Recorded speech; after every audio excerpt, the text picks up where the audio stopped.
Hello दोस्तों, नमस्कार। एक बार फिर से आप सभी लोगों का आपके अपने यूट्यूब चैनल पर हार्दिक स्वागत करता हूं।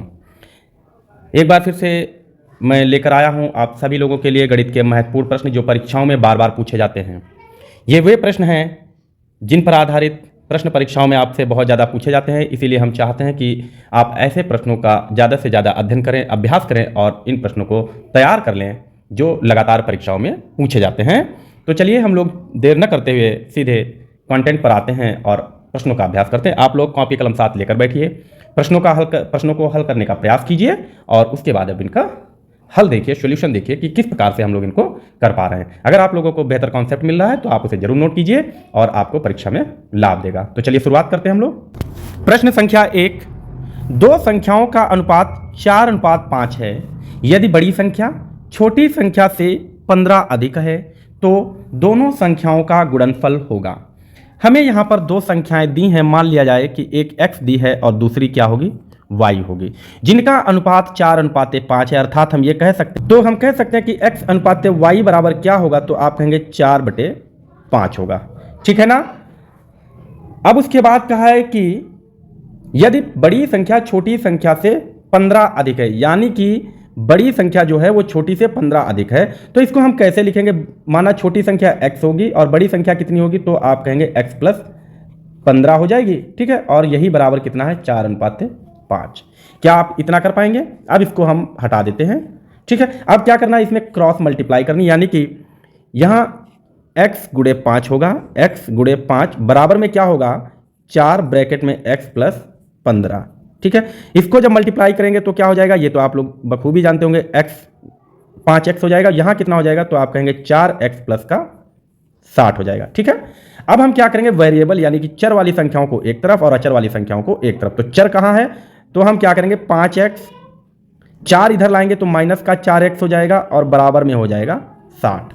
तो x बराबर कितना होगा, तो आप कहेंगे x बराबर 60 हो जाएगा। यानी कि एक संख्या 60 है और दूसरी कितनी है, 15 अधिक है, तो दूसरी संख्या क्या होगी, 60 + 15 हो जाएगी। अर्थात दूसरी संख्या कितनी हो जाएगी, 75 हो जाएगी। ठीक है, अब दोनों संख्याएं आ गई, एक 60 हो गई, दूसरी 75 हो गई। अब क्या कहा, दोनों संख्याओं का गुणनफल क्या होगा, अर्थात 75 × 60 कितना होगा, तो आप करेंगे 6 × 5 = 30 का 0 हासिल 3, 6 × 7 = 42 और 3 हो जाएगा 45 और 1 0, यानी कि कितना हो जाएगा, तो आप कहेंगे दोनों संख्याओं का गुणनफल 45 हो जाएगा। अर्थात विकल्प सी बिल्कुल सही हो जाएगा। ठीक है, उम्मीद करते हैं आप लोगों ने इस प्रश्न को बहुत ही बेहतर तरीके से सीखा होगा। तो चलिए हम लोग देखते हैं अगला प्रश्न। प्रश्न संख्या 2, वह छोटी से छोटी संख्या कौन सी है जिसमें 7 जोड़ने पर प्राप्त संख्या 24, 32, 36 तथा 54 में से प्रत्येक से पूर्णतया विभक्त हो जाए। मतलब हम कोई ऐसी संख्या लें जिसमें हम 7 जोड़ दें तो वो इन सभी से विभक्त हो जाए।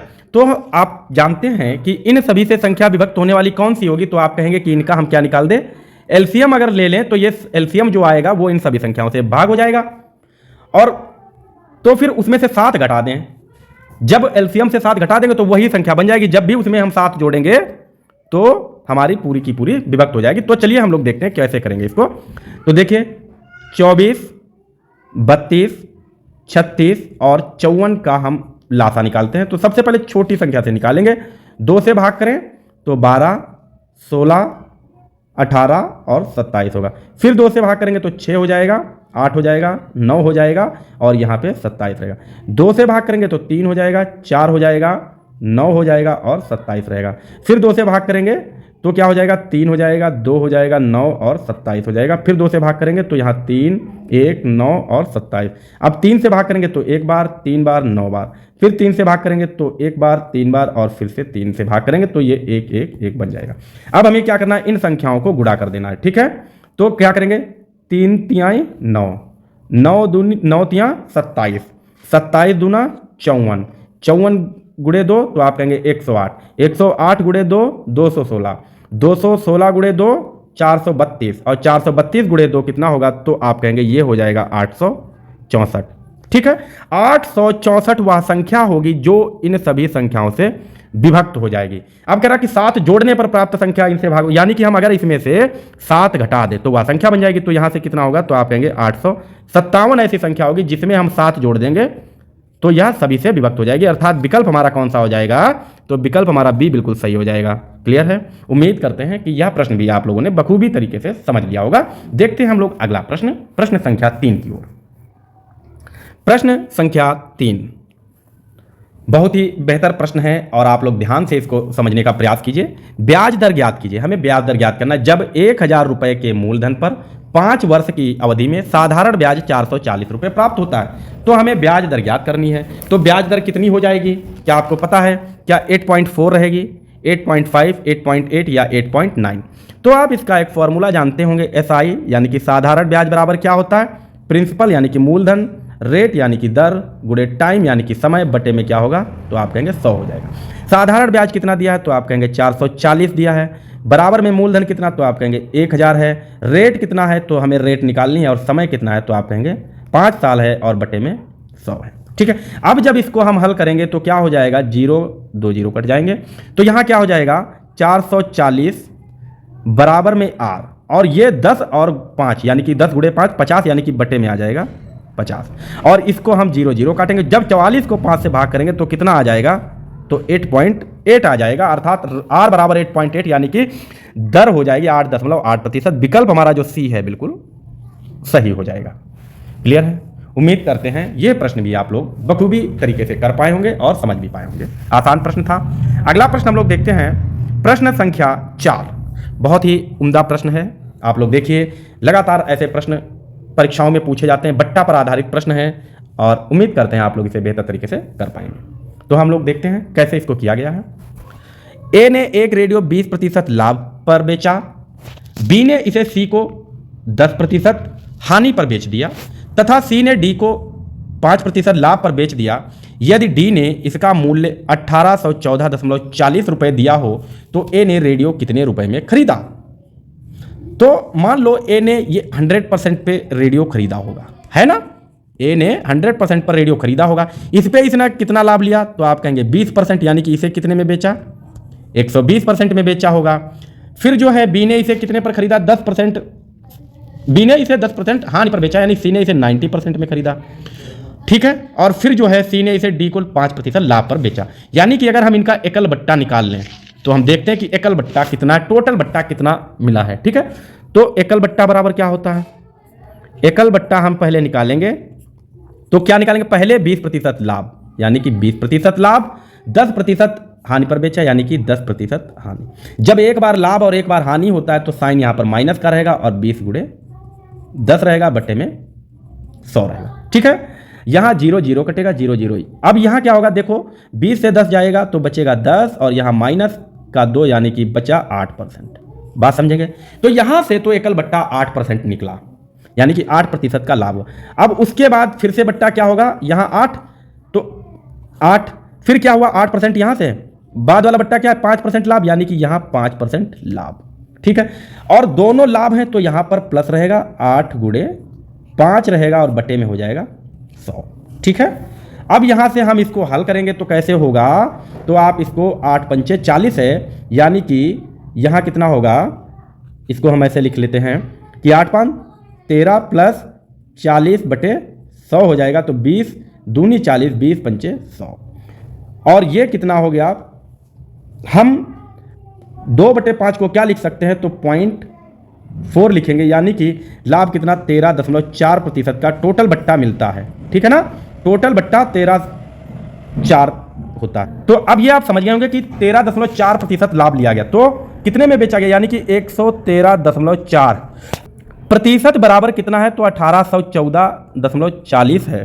ठीक है, तो 100% यहां से निकाल लेंगे, यानी कि 1814.40 बटे में 113.4 और गुणे में हो जाएगा 100। बात समझ रहे हैं? ठीक है, अब यहां से इसको हम हल करते हैं, तो कैसे हल करेंगे, यहां अगर हम 1 0 बढ़ा दें तो यहां का ये पॉइंट हट जाएगा। ठीक है, या फिर यूं कहें हम कि ये दोनों 0 हटेंगे तो इसको इधर लिखेंगे, पहले ये भी हटाओ, 100 की गुणा जब 1840 में करोगे तो 1814 और ये 0 0 हो जाएगा, और बटे में क्या करना है कि 11 34 कर दो और ऊपर 1 0 बढ़ा दो। ठीक है, अब इसको हमें क्या करना है, भाग करना है। तो कितने से हम भाग करेंगे, तो ये हमें देखना है, इसको इस तरीके से भाग कर लेते हैं हम लोग, ठीक है, एक कम हो जाएगा तो 1 1 3 4, ठीक है, 0 का 0, यहाँ से 11 हुआ, यहाँ 8 हो गया, और यहाँ कितना हो गया, तो आप कहेंगे यहाँ 7 यानी कि 6 हो गया, और ये बढ़ाएंगे हम 0, ठीक है, क्लियर। अब ये कितना हो जाए, तो अब क्या करना, अब इसको अगर हम 6 से भाग करें तो 6 बार भाग करेंगे तो कितना हो जाएगा, तो सीधे 6804 आ जाएगा और पूरा का पूरा कट जाएगा, यानी कि 16 और 2 0 बचे हैं तो 2 0, 1600 आ जाएगा। अर्थात विकल्प हमारा क्या हो जाएगा, विकल्प हमारा बी बिल्कुल सही हो जाएगा। ठीक है, उम्मीद करते हैं यह प्रश्न भी आप लोगों ने बेहतर समझ लिया होगा। आप जब इसको काटेंगे तो इतना ही आएगा। चलिए अगला प्रश्न देखते हैं। प्रश्न संख्या 5 की ओर चलते हैं। प्रश्न संख्या 5, एक वर्ग का क्षेत्रफल एक आयत के क्षेत्रफल का 4 गुना है। आयत की लंबाई 25 सेंटीमीटर है और चौड़ाई 1/5 से 1 कम है। वर्ग का परिमाप है। हमें दिया है क्या, देखिए वर्ग इस तरीके से होता है और आयत इस तरीके से रहता है। ठीक है, तो आयत कहा है कि आयत की लंबाई जो है ये 25 है और चौड़ाई कितनी, 1/5, यानी कि 25 की 1/5 यानी कि 5 आ गया, और 1 कम यानी कि 5 में 1 और कम कर दो तो 4 है। तो भाई ये निकल आया है आयत की लंबाई और ये चौड़ाई। तो आयत का क्षेत्रफल कैसे निकलेगा, यहां क्या क्या, वर्ग का क्षेत्रफल आयत के क्षेत्रफल से 4 गुना, यानी कि ये जो है 4 गुना है, तो यहां आयत का क्षेत्रफल कैसे निकलेगा, तो L इंटू बी करेंगे। L कितना, तो आप कहेंगे 25, बी कितना, तो आप कहेंगे 4, तो टोटल कितना 100, यानी कि आयत का क्षेत्रफल 100 वर्ग सेंटीमीटर है, तो वर्ग का क्षेत्रफल कितना होगा, तो आप कहेंगे ये 4 गुना, यानी कि ये होगा 4 गुणे 100, तो वर्ग का क्षेत्रफल टोटल कितना, तो आप कहेंगे 400। ठीक है, अब इसकी भुजा कितनी होगी, तो वर्ग का परिमाप निकालना है, तो वर्ग की भुजा निकालने, तो ए स्क्वायर बराबर अगर 400 है तो ए बराबर कितना होगा, तो ए बराबर क्या होगा 400 रूट, यानी कि ए बराबर यहां से 20। ठीक है, तो भुजा कितनी निकली, तो 20 निकल आई। अब ये वर्ग की भुजा 20 निकल आई है, तो अब क्या करना है, वर्ग का परिमाप, तो वर्ग का परिमाप बराबर क्या होता है, तो आप कहेंगे 4 है, यानी कि 4 इंटू ए कितनी, तो आप कहेंगे 20, यानी कि कितना निकलेगा, तो आप कहेंगे 80 सेंटीमीटर। विकल्प आपका सी बिल्कुल सही हो जाएगा। ठीक है, उम्मीद करते हैं यह प्रश्न आप लोगों ने ठीक से समझ लिया होगा। अगर फिर भी समझ में नहीं आया है तो आप इसको दोबारा देख लीजिए, बेहतर समझ में आ जाएगा। तो आज के लिए इतना ही रखते हैं, मिलेंगे अगले वीडियो में। तब तक के लिए आप लोग अपना ध्यान जरूर रखें, घर पर अध्ययन करते रहें बेहतर से बेहतर तरीके से। बस हमारी यही मनोकामना है कि आप लोग जल्दी से जल्दी परीक्षा में सफल हों। Thanks for watching video, take care, bye bye.